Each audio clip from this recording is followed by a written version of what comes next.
మీరు అత్యంత సమర్థనీయవంతంగా మీ శాఖను నిర్వర్తించారు కాబట్టి మీ గురించి అందరం భారతీయులందరం కూడా గర్వపడుతుంటాం. ఇంత గొప్పడు మనకి ఎక్కడ దొరుకుతాడు? దేశం తలకాయ ఉంచుకునేలాగా ఇంత అద్భుతంగా ఎవడు చేయగలడో భారతదేశం మొత్తాన్ని. ఇది 150 కోట్ల మంది జనాన్ని ప్రపంచం ముందు తలకాయ ఉంచుకునేటువంటి అద్భుతమైనటువంటి విషయాన్ని ఎవడి వల్ల సాధించేది, ఎవడి వల్ల అవుద్దని చెప్పనేది అందరం కూడా గుర్తుంచుకుంటాం. ఇవాళ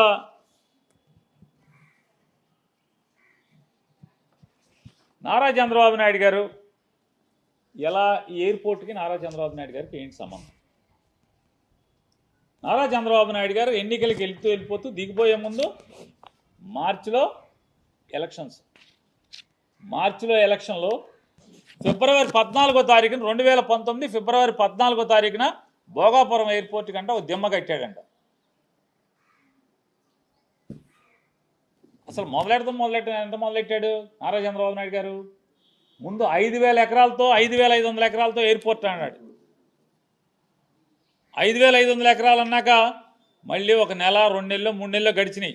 అబ్బేబే తూచి 5,500 అసలు బాగోదు, అది ప్రపంచంలో అతిపెద్ద విమానాశ్రయాన్ని కట్టాలి, 15,000 ఎకరాలతో భోగాపురం ఎయిర్పోర్ట్ నిర్మాణం చెప్పి మొదలుపెట్టారు. 5,500 ఎకరాలు అన్నాడు, 15,000 ఎకరాలు అన్నాడు. ఒక్క ఎకరా కూడా ల్యాండ్ పూలింగ్ అవ్వకుండా, ల్యాండ్ సెటిల్మెంట్ అవ్వకుండా, భూసేకరణ అవ్వకుండా, భూమి చేతికి రాకుండా రాయేసేదాన్ని ఏమంటారు అంటే, ఎట్టాగో పోతున్నామని తెలుసు, ఎట్టాగో ఇంటికి పోతున్నాం కాబట్టి ఒక రాయేసి ఉంటే ఎప్పటికైనా నేనే వేసాను అని చెప్పి చెప్పటానికి, ఏది హైదరాబాద్ నేనే నిర్మించాను అలాగా, నేనే వేసాను, నేనే కట్టానని చెప్పి చెప్పటానికి తప్పితే ఎందుకు పనికి వస్తుంది అంటున్నా. ఇదొక్కటే కాదు, మీరు బందర్ పోర్టుకు కూడా 33,000 ఎకరాలు భూసేకరణ నోటిఫికేషన్ ఇచ్చి 2019 ఫిబ్రవరి 7వ తారీఖున బందర్ వచ్చి శంకుస్థాపన చేశారు. ఫిబ్రవరి మార్చి, అది ఎందుకంటే మార్చి 7వ తారీఖు, ఇకంటే మార్చి 10వ తారీఖు 15వ తారీఖు కోడ్ వస్తుంది అనుకుంటారు. మార్చి 7వ తారీఖు బందర్ పోర్టు శంకుస్థాపన చేశారు. అంటే రేపు బందర్ పోర్టు వచ్చేడు పూర్తి అయిపోతుంది కాబట్టి అది కూడా మీరు కట్టినట్టేనా? సిగ్గుపడే పరిస్థితి ఉండదు. ఓర్వకల్లో ఒక ఐరన్ ఓర్ ఫ్యాక్టరీ కూడా శంకుస్థాపన చేశారు. ఇట్లాగే ఎలక్షన్ల ముందు 2019 ఎలక్షన్ ఫిబ్రవరి మాసంలో కర్నూలులో ఓర్వకల్లో 3,500 కోట్లు 4,500 కోట్లు పెట్టి ఉక్కు కర్మాగారం నిర్మాణానికని శంకుస్థాపన చేశారు. అయిందా? భోగాపురం ఎయిర్పోర్టు జగన్మోహన్ రెడ్డి గారు రాకపోతే ఇవాళకైనా మొదలయ్యేదని అడుగుతున్నాను. జగన్మోహన్ రెడ్డి గారు 2019లో వచ్చిన తర్వాత ఈ తప్పుడు ఆలోచనలన్నీ కూడా చాప చుట్టి దూరంగా ఒక్క తన్నుదని 2,200 ఎకరాలు చాలు ఎయిర్పోర్ట్ నిర్మాణానికి, 5,500 ఎకర్లా 15,000 ఎకర్లా అని చెప్పి ప్రజల్ని ఒప్పించి 2,200 ఎకరాలు భూసేకరణ పూర్తి చేయడమే కాకుండా ఎక్కడైతే నిర్వాసితులు దాంట్లో తొలగించబడుతున్నారో ఆ తొలగించబడేటువంటి నిర్వాసితుల యొక్క R&R ప్యాకేజీని చెల్లించి వారికి సంపూర్ణంగా వేరే చోట ఇళ్ల నిర్మాణం పూర్తి చేసిన తర్వాత, కాలనీ నిర్మాణం పూర్తి చేసిన తర్వాత మాత్రమే 2023వ సంవత్సరం జగన్ గారు శంకుస్థాపన చేశారు. 2023వ సంవత్సరంలో అప్పటికి దానికి కావాల్సిన పర్యావరణ అనుమతులు, భూసేకరణ కానీ, లేదా రైతులు కట్టాల్సిన ప్రతి నయా పైసా కట్టడం కానీ, తొలగించిన ఇళ్లకు కానీ, తొలగించినటువంటి అన్ని ప్రజలకు సంబంధించినటువంటి అవసరాలను కానీ పునర్నిర్మాణం చేసి 19లో ఆయన ఎక్కిన దగ్గర నుంచి 2023 వరకు సంపూర్ణంగా చిత్తశుద్ధితో దానికి కావలసినటువంటి అన్ని కార్యక్రమాలని పూర్తి చేసి జగన్మోహన్ రెడ్డి గారు 2023 శంకుస్థాపన చేస్తే ఆ రోజే చెప్పారు. ఆయన 2023లో శంకుస్థాపన చేసే రోజు చెప్పారు, ఈ భోగాపురం ఎయిర్పోర్టు అనేక మంది ప్రజల యొక్క, రైతుల యొక్క త్యాగం ద్వారా ఈ ఏర్పాటు కాబడుతుంది. ఇది ఆంధ్రప్రదేశ్ రాష్ట్రానికి తలమానికం అవుతుంది అని చెప్పి ఆ రోజే అదే మీటింగ్లో కేంద్ర ఉపరితల రవాణా శాఖ మంత్రి గారు ఆయన జగన్ గారికి హామీ ఇచ్చారు, అనౌన్స్ చేశారు. ఆంధ్రప్రదేశ్ రాష్ట్ర ముఖ్యమంత్రి జగన్మోహన్ రెడ్డి గారు వైజాగ్ పోర్ట్ నుంచి భోగాపురం ఎయిర్పోర్ట్ మీదుగా నేషనల్ హైవే 16ని కలపటానికి 6 లైన్ల 6 వరుసల రహదారి నిర్మాణం కావాలని నన్ను సతాయిస్తున్నాడు ఒక సంవత్సరం నుంచి. నేను అవదని చెప్తున్నాను. చెయ్యాలి సార్, నువ్వు ఎట్టయినా చెయ్యాలని నన్ను గట్టిగా పట్టుకుని వదలలేదు. నేను ఈరోజు అనౌన్స్ చేస్తున్నాను, 6,600 కోట్ల రూపాయలతో వైజాగ్ పోర్ట్ నుంచి భోగాపురం ఎయిర్పోర్ట్ మీదుగా నేషనల్ హైవే 16ని కలిపేదా అనుసంధానం చేస్తూ 6 వరుసల రహదారి నిర్మాణానికి మంజూరు చేస్తున్నాను అని చెప్పి ఆ సభలో, శంకుస్థాపన సభలో కేంద్ర మంత్రి నితిన్ గడ్కరీ గారు ఆయన ప్రకటించారు. ఇది ఎప్పుడన్నా చంద్రబాబు ఊహించాడా, ఆలోచించాడా? చంద్రబాబు నాయుడు గారు, రామ్మోహన్ నాయుడు గారు చెప్పండి, ఆలోచించారా, అడిగారా? ఊరికే 15,000తో అంటే 15,000 మీరు ప్రకటనిస్తే సరిపోద్దా, రాయేస్తే సరిపోద్దా శంకుస్థాపనకి? ఇవాళ అంటే మీరు చెప్పేది ఏంటి? మీరు ఎప్పుడు గెలిచారు? 2024 జూలైలో ప్రమాణ స్వీకారం చేశారు. జూన్ ఆఖరిలోనే ప్రమాణ స్వీకారం చేసినట్టున్నారు. అంటే 2024 జూన్ ఆఖరి అయిపోతే అంటే అది ఒక 6 మాసాలు, ఇది ఒక 12 మాసాలు. అంటే 18 నెలల్లో మీరు భూసేకరణ చేసేసి ఎయిర్పోర్ట్ కట్టేసేసి మొత్తం పూర్తి చేసేసారా? R&R ప్యాకేజీ నిర్మాణం చేసి 18 మాసాల్లో. అరే ప్రజలు అన్నీ ఆలోచిస్తారే, 18 మాసాల్లో మనం పోర్టు కట్టడం సాధ్యం అవుద్దా? ఎయిర్పోర్ట్ అనేది, అది అంతర్జాతీయ స్థాయిలో ఎయిర్పోర్ట్ నిర్మాణం చేయడం అనేది అవుతుందా అంటే ఆ స్పృహ కూడా లేకుండా ఎంతసేపు ఎవడు చేసిన పనైనా మన ఖాతాలో వేసుకోవాలి. మేమే చేశాం అని చెప్పని డబ్బాలు కొట్టుకుని ఎవడో కష్టార్జితాన్ని కూడా మీ జేబులో వేసుకోవాలనేటువంటి తప్పుడు ఆలోచన మీ గురువు నేర్పిన, చంద్రబాబు నేర్పినటువంటి తప్పుడు సాంప్రదాయాన్ని తూచా తప్పకుండా అమలు చేస్తున్నటువంటి మన ఇండిగో రామ్మోహన్ నాయుడు గారు తంతు మనం చూస్తున్నాం. ఎలా అవుద్ది చెప్పండి? భోగాపురం ఎయిర్పోర్టు 18 మాసాల్లో భూసేకరణ పూర్తి చేసి నిర్మాణం పూర్తి చేయటం. ఇవాళ మొన్నటిదాకా ఏం చెప్పారు? జగన్మోహన్ రెడ్డి గారు మళ్ళీ వస్తాడని అడుగుతున్నారు. జగన్ వచ్చి మేము తీసుకొచ్చిన వ్యాపార సంస్థలన్నీ కూడా పారిపోయేట్టు చేశాడని చెప్తున్నారు. మరి భోగాపురం ఎయిర్పోర్ట్ పారిపోలేదా? భోగాపురం ఎయిర్పోర్ట్ కట్టేవాళ్ళు పారిపోలేదా అని అడుగుతున్నాను. చంద్రబాబు నాయుడు గారు మీరే చెప్పారు కదా, మీ తండ్రి కొడుకులు ఇద్దరు మొత్తం అందరూ పారిశ్రామికవేత్తలు అందరూ పారిపోయారు అన్నారు కదా. పారిపోతే భోగాపురం ఎయిర్పోర్టు ఎలా పూర్తయింది? మీరు ఎక్కిన 18 మాసాలకే మీరు వచ్చి వాళ్ళ ఫోటోలు దిగటానికి, లేదా ట్రయల్ రన్లో విమానాలు దిగటానికి, చేతులోపటానికి మీకు అవకాశం ఎట్లా వచ్చింది? జగన్ కష్టంతో, జగన్ ఆలోచనతో, జగన్ పడ్డ శ్రమతో కదా వచ్చింది. ఇవాళ మీరు ఫోటోలు దిగినంత మాత్రాన, మేమే చేశామని టీవీలో ఊకదంపుడు ఉపన్యాసం ఇచ్చినంత మాత్రాన ప్రజలకి వాస్తవాలు తెలుసు అనేది ఇదొకటే కాదు. ఆ రోజు ఏం చెప్పారు? మీరు ఎక్కిన కొన్నాళ్ళు, ఒక సంవత్సరం పాటు జగన్ వస్తాడని మమ్మల్ని అడుగుతున్నారు. ఏ దేశం వెళ్ళినా, ఈ ప్రపంచంలో ఎక్కడికి వెళ్ళినా జగన్ మళ్ళీ గెలుస్తాడా అని అడుగుతున్నారు అన్నారు. సంవత్సరం పూర్తి చేస్తున్న సందర్భంగా ఏం మాట్లాడారు? జగన్ అనే ఒక భూతాన్ని మేము పాతేశామని చెప్పి మాట్లాడారు నారా చంద్రబాబు నాయుడు గారు. మీరు సంవత్సర పరిపాలన పూర్తి చేసుకున్న సందర్భంగా జగన్మోహన్ రెడ్డి అనే భూతాన్ని మేము పాతేశాం, అందుకనే పారిశ్రామికవేత్తలు పరిగెత్తుకొస్తున్నారు. వైజాగ్లో మాకు 20 లక్షలు పెట్టుబడులు పెడతాం, కోట్లు పెట్టుబడి పెడతామని చెప్పని పరిగెత్తుకొచ్చారు. మేము జగన్ నామరూపాలు లేకుండా చేసాం. ఇక జగన్ మళ్ళీ ఎప్పటికీ భూమి ఉన్నంత వరకు జగన్ మళ్ళీ గెలవడని చెప్పని సొరకాయ కోతలు కోశారు కదా. మరి ఏమైంది? మెడికల్ కాలేజీలో టెండర్లు ఎందుకు రావట్లేదు? మీరు పిలిస్తే మెడికల్ కాలేజీ టెండర్లు ఎందుకు రావట్లేదు? మీ వాళ్ళేమో జగన్ భయపెట్టాడని రావట్లేదు, జగన్ రౌడీజం అని మీరే చెప్తారు. చంద్రబాబు నాయుడు గారు జగన్ రౌడీజం చేస్తున్నాడు, బెదిరిస్తున్నాడు అని చెప్తారు. ఓ పక్కేమో జగన్నేమో భూస్థాపితం చేశామని చెప్పి మీకు 6 నెలలు గడవలేదు కదా, మరి భూస్థాపితమైన మనిషి మళ్ళీ లేచాడా?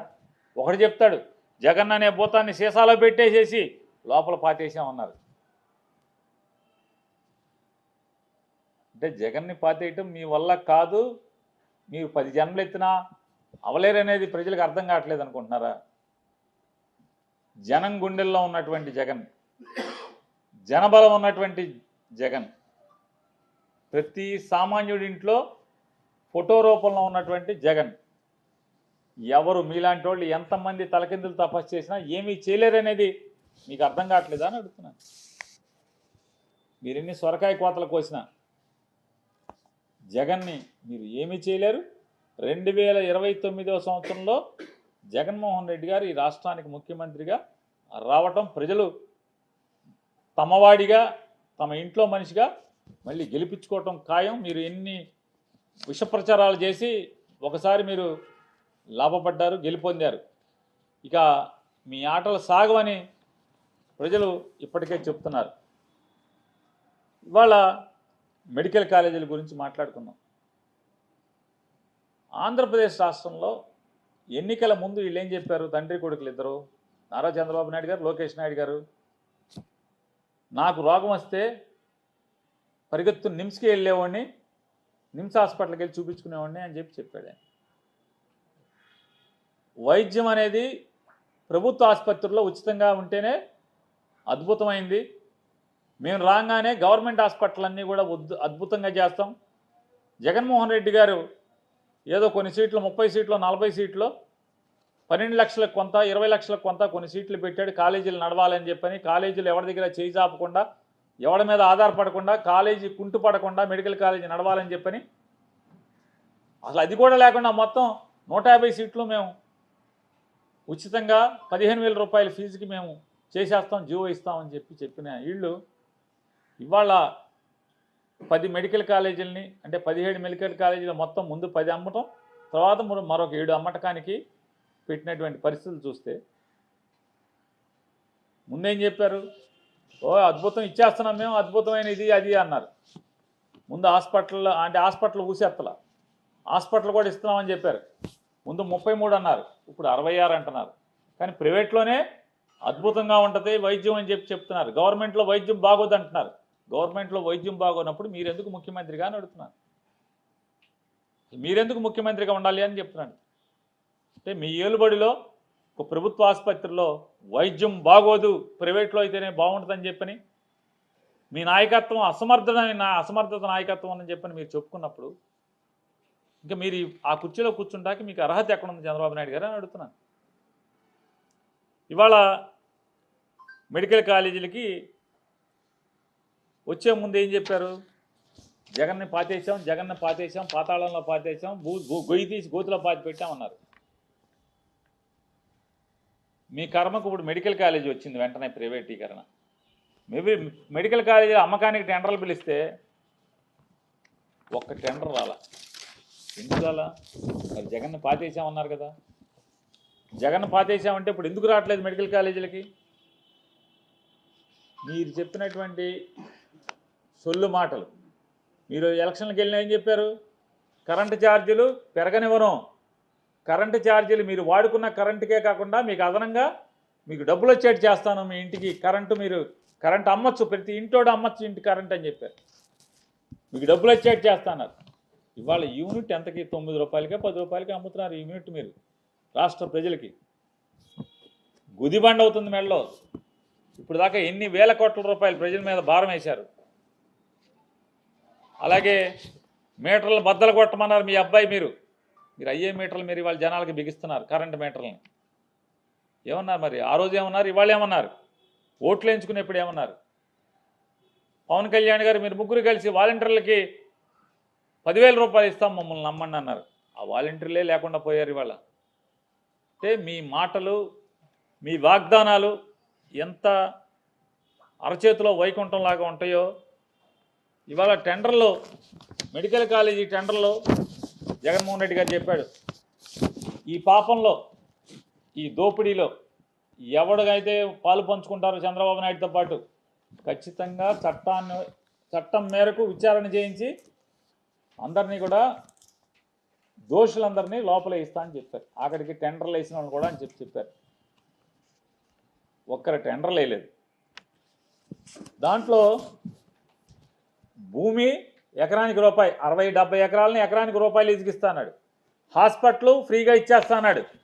గవర్నమెంట్ హాస్పిటల్ని 350 నుంచి 500 పడకల ఆసుపత్రిని హాస్పిటల్ ఫ్రీగా ఇచ్చేస్తాడు. దాంట్లో అనేక పరికరాలు ఉన్నాయి, అవన్నీ మీకే ఇచ్చేస్తాడు. 2 ఏళ్ల పాటు దాంట్లో పనిచేసేటువంటి డాక్టర్లు కానీ దాంట్లో పనిచేసే ఉద్యోగస్తులందరికీ ప్రభుత్వం నుంచి జీతాలు భరిస్తూ ఉన్నాడు. ఎన్ని చెప్పినా ఎన్ని ఎరేసినా చంద్రబాబు నాయుడు గారు అమ్ముకుంటాకి మాత్రం, ఈయనకి లంచాలు తీసుకుంటాకి మాత్రం ఒక్క హాస్పిటల్లో కూడా ముందుకు రాలేదు. ముందుకు రాకపోతే ఆదోనికి మనం టెండర్లు పిలిచినప్పుడు వాటి గురించి చెప్పినప్పుడేమో తండ్రి కొడుకులు ఆహా ఊహా అని చెప్పారు. టెండర్లు అయ్యి రానప్పుడు మెల్లగా ఇద్దరు తండ్రి కొడుకులు రూమ్లో కూర్చుని హెల్త్ మినిస్టర్ని రోడ్డు మీదకు తోచారు. అతను వచ్చాడు ఊపుకుంటా, భుజాలు ఎగరేసుకుంటా వచ్చి ఆదోనికి టెండర్ వచ్చింది, టెండర్లు రాదేదంట కాదు, ఆదోనికి ఒక టెండర్ వచ్చింది, ఆహా ఊహో అని చప్పట్లు కొట్టండి అన్నాడు. సరే అందరూ ఆదోనికి టెండర్ వచ్చిందా అని చెప్పి తెలుగుదేశం వాళ్ళు కూడా సంబరపడ్డారు. ఓ పోన్లే, జగన్ మూలంగా జగన్ చేతిలో మన పరుగు పోలేదు, జగన్మోహన్ రెడ్డి గారు బెదిరిస్తే ఎవడు రాలేదు, మన వాళ్ళకి వద్దురా అని చెప్తే వింటలేదు, సర్లేరా బాబు అని చెప్పాను అనుకుంటే ఈలోపు 2 రోజులు ఇంకా గడవల సత్యకుమార్ యాదవ్ గారు ప్రకటించాడు. ఏమని? కిమ్స్ హాస్పిటల్ వాళ్ళు టెండర్ వేశారు ఆదోనికి, మిగతాయి కూడా మళ్ళీ పిలుస్తామని చెప్పారు. 2 రోజులు అవ్వగానే 2 రోజులు తిరగకముందే అదేదో మోహన్ బాబు గారు కొడుకు సినిమా ఒకటి ఉంది, ఆ సినిమాలో బ్రహ్మానందం గారు అంటాడు, రావు గారు నన్ను ఇరికించబాకండి తింటూ అని చెప్పంటాడు. ఆయన అంటాడు, ప్లీజ్ రావు గారు ప్లీజ్ నన్ను దీంట్లోకి లాగబాకండి రావు గారు అంటాడు. అట్టా వెంటనే కిమ్స్ హాస్పిటల్ వాళ్ళు చంద్రబాబు గారు మమ్మల్ని లాగబాక దీంట్లో మేము వేయలేదా బాబు టెండర్, మాకు సంబంధం లేదని కిమ్స్ హాస్పిటల్లోకి ప్రకటన ఇచ్చేశారు. 48 గంటలు అవ్వకుండానే తుస్సని గాలిపోయింది. వెంటనే ఆయన విలేకరులందరూ చుట్టుముట్టారు.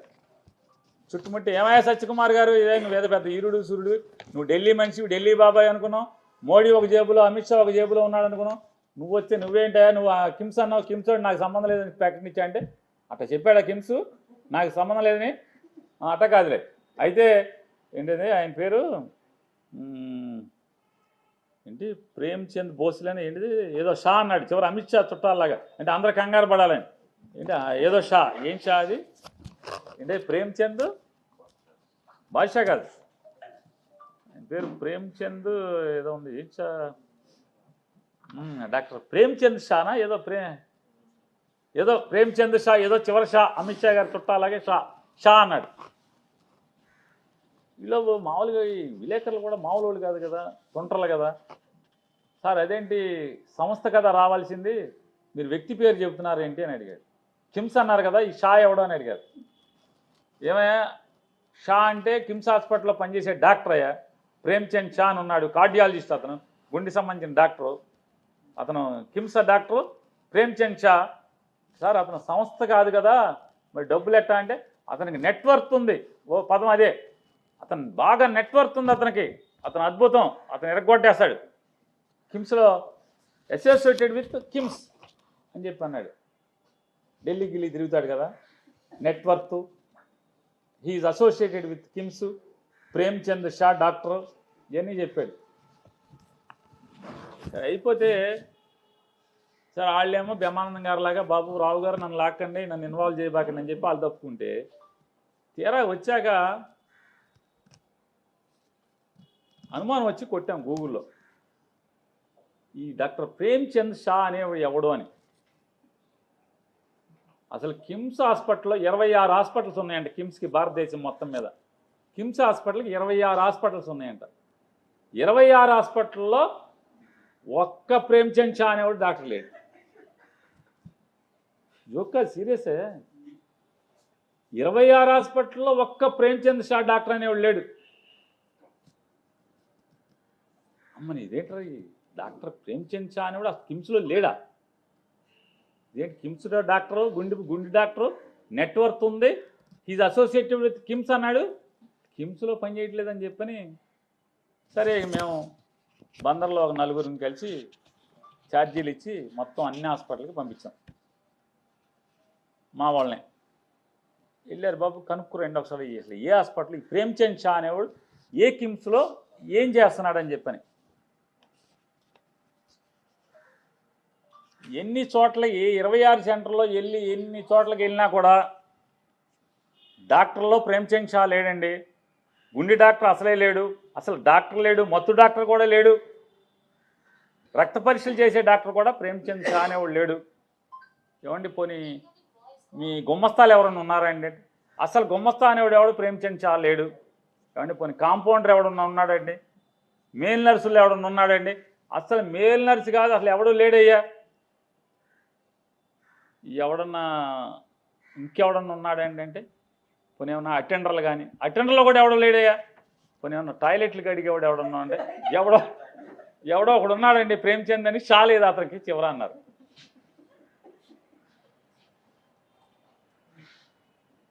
షా లేదు కానీ కిమ్స్లో ఒక ప్రేమ్చంద్ ఉన్నాడు, టాయిలెట్లు కడుగుతాడని చెప్పారు.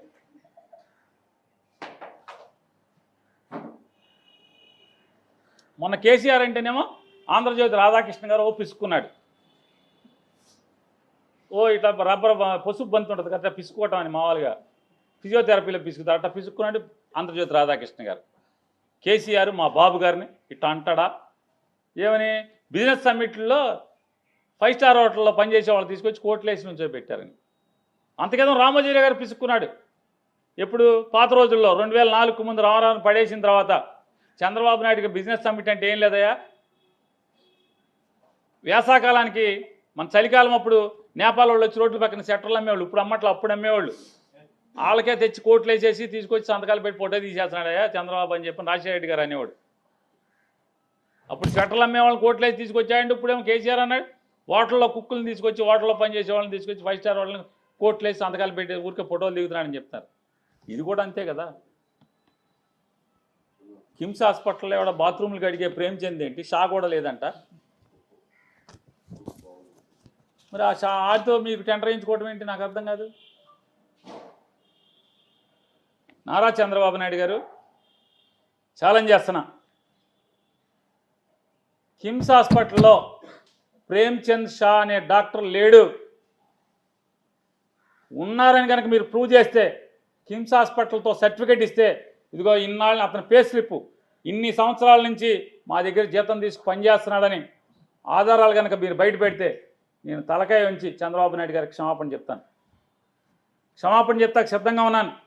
ప్రేమ్చంద్ షా అనేటువంటి కార్డియాలజిస్ట్ కానీ డాక్టర్ కానీ కిమ్స్ హాస్పిటల్లో పనిచేస్తూ ఎన్నో సంవత్సరాల నుంచి జీతం తీసుకుంటున్నట్టు కనుక మీరు కనుక పే స్లిప్ చూపిస్తే కిమ్స్ హాస్పిటల్ వాళ్ళతో ప్రేమ్చంద్ షా మా దగ్గర ఇన్ని సంవత్సరాల నుంచి పనిచేస్తున్నాడని కనుక మీరు సర్టిఫికేట్ ఇస్తే శిరస్సు వంచి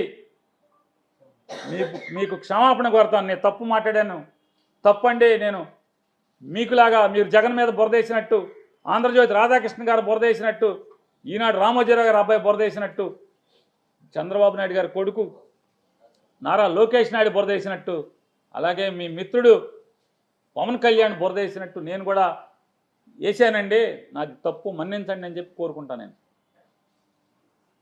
ఛాలెంజ్ చేస్తాను, మీరు ఒప్పుకోండి. మీరేం చేస్తారు? ప్రేమ్చంద్ షా అనేవాడు కిమ్స్ హాస్పిటల్లో వైద్యుడు కాదు అని నేను చెప్తున్నాను. వైద్యుడని మీరు ఆధారం తీసుకురండి. మీరు తేలేకపోతే ఏం చేస్తారు? ఇవాళ ఏమైంది? ఆనాడు రాజశేఖర రెడ్డి గారు నేపాల్ వాళ్ళు రోడ్ల పక్క స్వెటర్లు అమ్మే వాళ్ళని తీసుకొచ్చి కోర్టులో నుంచి అప్పుడు ఫోటోలు తీసామని రాజశేఖర రెడ్డి గారు చెప్పాడు. కేసీఆర్ గారు ఏమో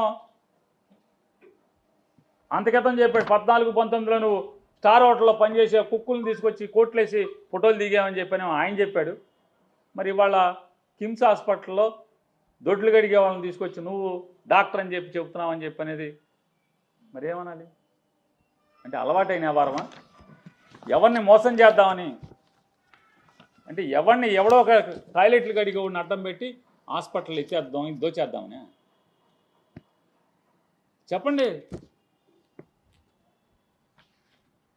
ఇవాళ ఇంత పాపం అంటే ప్రభుత్వ ఆస్తుల్ని, ప్రజల ఆస్తుల్ని కోట్లాది రూపాయలు విలువ చేసేటువంటి, అంటే 100 కోట్ల విలువ చేసేటువంటి, అంటే ఒక్కొక్క హాస్పిటల్ అన్ని హాస్పిటల్ పూర్తయి నడిస్తే 17 హాస్పిటల్ 1,00,000 కోట్లు విలువ చేస్తుంది. 1,00,000 కోట్లు విలువ చేసేటువంటి ఆస్తిని ఈ రకంగా హాస్పిటల్లో టాయిలెట్లు కడిగే వాళ్ళని, ఊడ్చే వాళ్ళని, ఎవడ పడితే వాళ్ళని తీసుకొచ్చి నువ్వు కోట్లేసి, సత్యకుమార్ గారిని అడుగుతున్నాను మిమ్మల్ని, మొత్తం ఎన్ని ప్రీబిడ్ మీటింగ్లు జరిగినాయి? మరి ఆ ఎన్ని ప్రీబిడ్ మీటింగ్లో మీ ముందు కూర్చునే జరిగినాయి, మీ ఐఏఎస్ ఆఫీసర్ల ముందు కూర్చునే జరిగినాయి కదా. ఈ ప్రేమ్చంద్ షా అనేవాడు ఎవడో, కిమ్స్ హాస్పిటల్ ఎవడో మీకు తేడా తెలియట్లేదా? రోజు నా ముందు కూర్చోబెట్టుకుని మీరు మాట్లాడి నెగోషియేషన్స్ చేశారు కదా, చర్చలు జరిపారు కదా, సంప్రదింపులు జరిపారు కదా. ఆడి కిమ్సా, బొంసా, లేకపోతే గుండె డాక్టరా, లేదా దొడ్లు గడిగేవాడా తెలియలేదా అన్న. ఇది ఈ రకంగా పట్టపగలు కళ్ళ గంతలు కట్టి ప్రజలకి దోచుకునేటువంటి ఇది కాదా అని అడుగుతున్నాను మిమ్మల్ని. చెప్పండి చంద్రబాబు నాయుడు గారు. అలవాటు నారా చంద్రబాబు నాయుడు గారికి. మొదట కూడా అంతే, సింగపూర్ అమరావతి సింగపూర్ అన్నాడు. సింగపూరే అమరావతి, అమరావతి సింగపూర్. మీరు కళ్ళకు గంతలు కట్టి సింగపూర్ నుంచి ఏమన్నా తీసుకొచ్చి అమరావతిలో వదిలేస్తే ఇదేంటి నన్ను ఏ బజార్లో వదిలేరు, సింగపూర్లో ఇది ఏ బజార్ కొత్తగా ఉందని అంటారు సింగపూర్ వాళ్ళు అన్నాడు. నారాయణ గారేమో సంవత్సరం ప్రతి 3 నెలలకు ఒకసారి మీటింగ్ పెడుతున్నాడు, ప్రెస్ మీట్. ఇప్పటికి ఇన్ని వేల ఎకరాలు తుమ్మ చెట్లు కొట్టాం అని, అదే పని. తుమ్మ చెట్లు కొట్టాం, నీళ్లు తోడాం, తుమ్మ చెట్లు కొట్టాం, నీళ్లు తోడాం. బిల్డింగ్లు అవ్వా, ఊరు అవదా?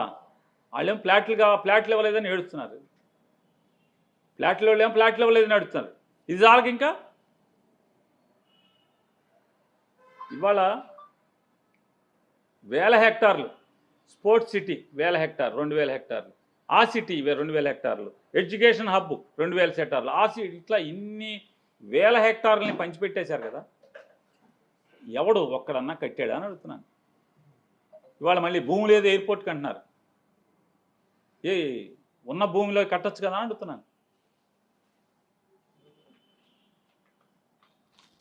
ఆ రోజు సింగపూర్ ఏమయ్యాడు? ఇవాళ సింగపూర్ లేదు. అప్పుడు కూడా సింగపూర్ ప్రభుత్వం మన అమరావతిని కడుతుందని చెప్పి ప్రెస్ మీట్లు పెట్టారు. ఈ మెడికల్ కాలేజీలు తంతులాగానే వైజాగ్లో 20 లక్షల కోట్ల తంతు కూడా ఇదే. సింగపూరే కడుతుంది ఇక్కడ అని చెప్పారు సింగపూర్ గవర్నమెంట్. కానీ సింగపూర్ గవర్నమెంట్ మాకేం సంబంధం లేదంది. ఆడు ఈశ్వరన్ కన్సార్షియం అన్నాడు. ఈశ్వరన్ ఎక్కడ అంటే జైల్లో ఉన్నాడు ఇప్పుడు. ఆడు ఏంటంటే ఆడు అవినీతి చేసి ఇచ్చాడు, దొంగాడు అని జైల్లో వేశారు సింగపూర్ గవర్నమెంట్. అతను చంద్రబాబు ఫ్రెండ్ ఆ దొంగ. కానీ భారతదేశంలో చట్టాలేమో ఇంకేం బెయిల్ ఇచ్చేస్తాయి, ఓకే, కోర్టులన్నీ. ఆ ఈశ్వరన్ ఇంకా బయట రావట్లా. ఇవాళ సింగపూర్ కట్టరా మాకు? చంద్రబాబు నాయుడు గారు సింగపూర్ కట్టరా అమరావతిలో? సింగపూర్ అయిపోయింది. ఇప్పుడు మళ్ళీ కొత్తగా ఏదో వియత్నామో అదో ఇది ఇంకెల్లా తిరుగుతున్నాడు ప్రస్తుతం.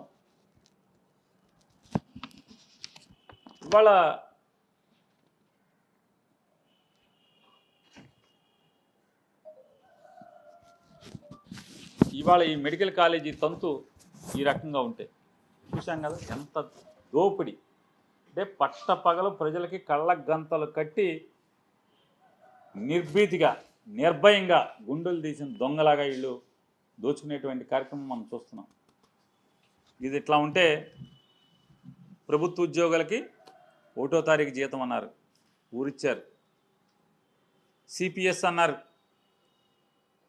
తెల్లారేపటికి చేస్తామన్నారు. పిఆర్సీ అన్నారు, ఏరియర్స్ అన్నీ ఎప్పుడుదప్పుడు ఇచ్చేస్తామన్నారు. డిఏలు ఇచ్చేస్తామన్నారు. అసలు తెల్లారంగానే ఇవాళ డిఏ అయిందా, మళ్ళీ మర్రా డిఏ, మళ్ళీ ఇంకో రోజు డిఏ. ఎన్ని డిఏలు పెండింగ్ ఉంది?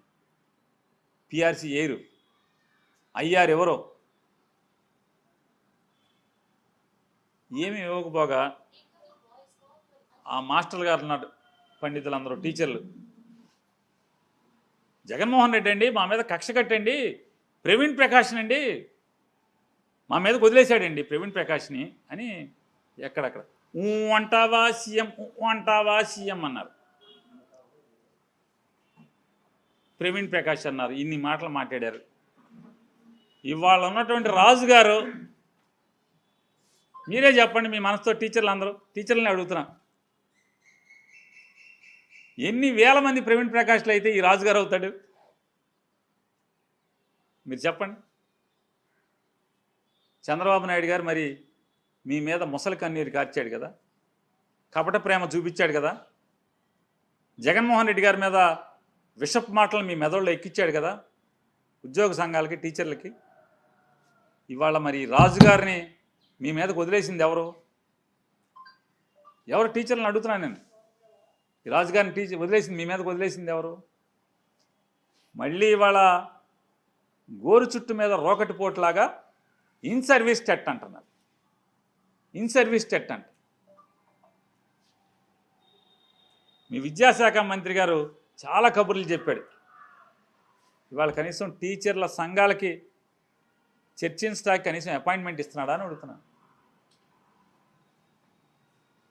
ఆ ప్రభుత్వంలో పలానావాడు మాట్లాడుతున్నాడా మీరు దేవుడుతున్నా అంటున్నా.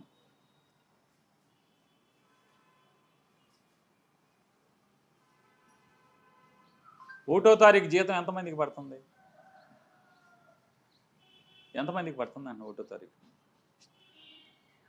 అడ్డగోలుగా పోలీసు వ్యవస్థని వైఎస్ఆర్ కాంగ్రెస్ పార్టీ మీద, వాళ్ళకి ఎదురు చెప్పిన వాళ్ళ మీద వాడుకోవాలి కాబట్టి ఫస్ట్ తారీఖున పోలీసు వాళ్ళకి మాత్రమే జీతాలు వేస్తున్నారు.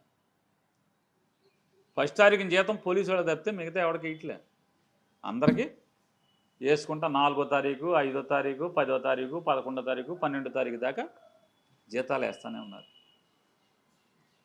కొత్తలో గెలిచిన 2 మాసాలు తప్పితే జీతం టంచనగా 1వ తారీఖు మీరు ఎవరికి వేశారు?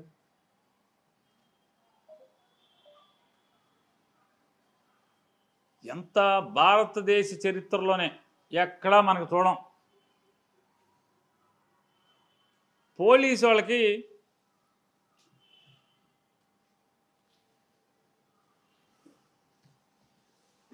దాని పేరేంటి, సరెండర్ లీవ్. పోలీసు వాళ్ళకి సరెండర్ లీవ్.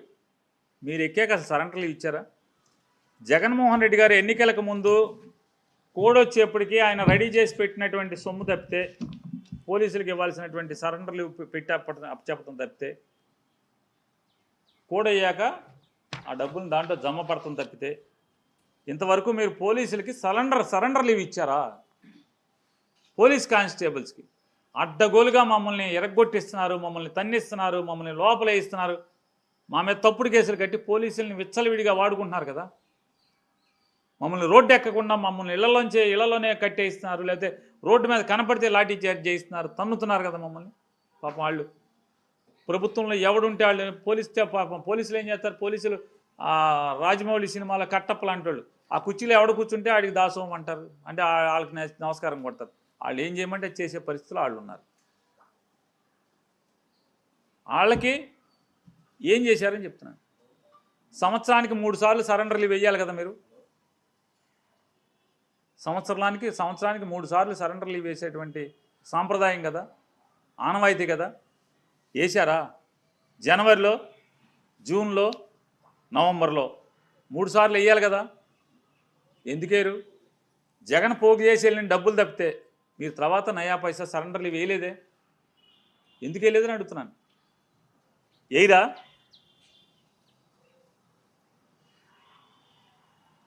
అది ఒకటే కాకుండా ఇంకో దుర్మార్గం ఏంటంటే, ఏంటది,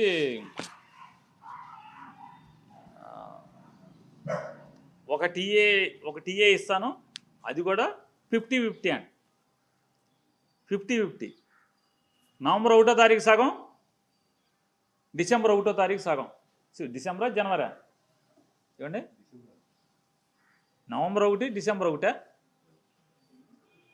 ఏమండి, జనవరి 1, నవంబర్ 1వ తారీఖు, జనవరి 1వ తారీఖు, సగం. ఇంతవరకు అసలు ఎవడు మామూలుగా భారతదేశంలో ఎవడు కూడా, ఏ ప్రభుత్వం కూడా ఇంత అసహ్యంగా బిహేవ్ చేయలే. బేరం ఆడి సగం ఇస్తారు. ఆ సగం నవంబర్ 1వ తారీఖు వేసారా? డిసెంబర్ 1వ తారీఖు వేసారా? డిసెంబర్ 23వ తారీఖున వేశారు.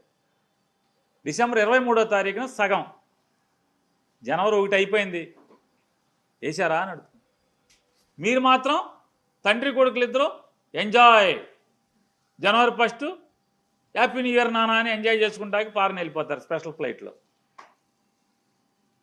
ఇప్పుడు జగన్మోహన్ రెడ్డి గారు లండన్ వెళ్ళొస్తాకే 12 కోట్లు అయిందని మీరు తండ్రి కొడుకులు చెప్పారు కదా, స్పెషల్ ఫ్లైట్లో సొంత డబ్బులు పెట్టి వెళ్ళాడని అప్పుడెప్పుడు ఎలక్షన్ల ముందు. మరి లండన్ వెళ్ళి, జర్మనీ వెళ్ళి, బాలి వెళ్ళి, బాలి నుంచి లండన్ వెళ్ళి, లండన్ నుంచి హైదరాబాద్ రావటానికి మీ అబ్బాయికి ఎంత అయింది? మీరు ఇక్కడి నుంచి మీరు మీ మనవడు మీ శ్రీమతి గారు హైదరాబాద్ నుంచి బాలి వెళ్తాకి, బాలి నుంచి లండన్ వెళ్తాకి, లండన్ నుంచి స్విట్జర్లాండ్ వెళ్తాకి, స్విట్జర్లాండ్ నుంచి హైదరాబాద్ రావటానికి మీకెంత అయింది?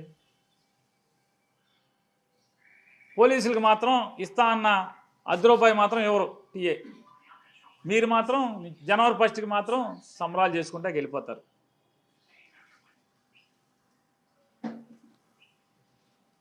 ఇది పద్ధత అని అడుగుతున్నాను, చెప్పండి సార్, పద్ధత ఇది? టీఏ ఇవ్వాలి కదా, 6 టీఏలు ఇవ్వాలి, సంవత్సరానికి 3 టీఏలు చొప్పున, 2 ఏళ్ళు 2 ఆరులు 2 3 6, 6లో అర కూడా ఇవ్వలేదు, పావు ఇచ్చారు. ఇవ్వరాయిక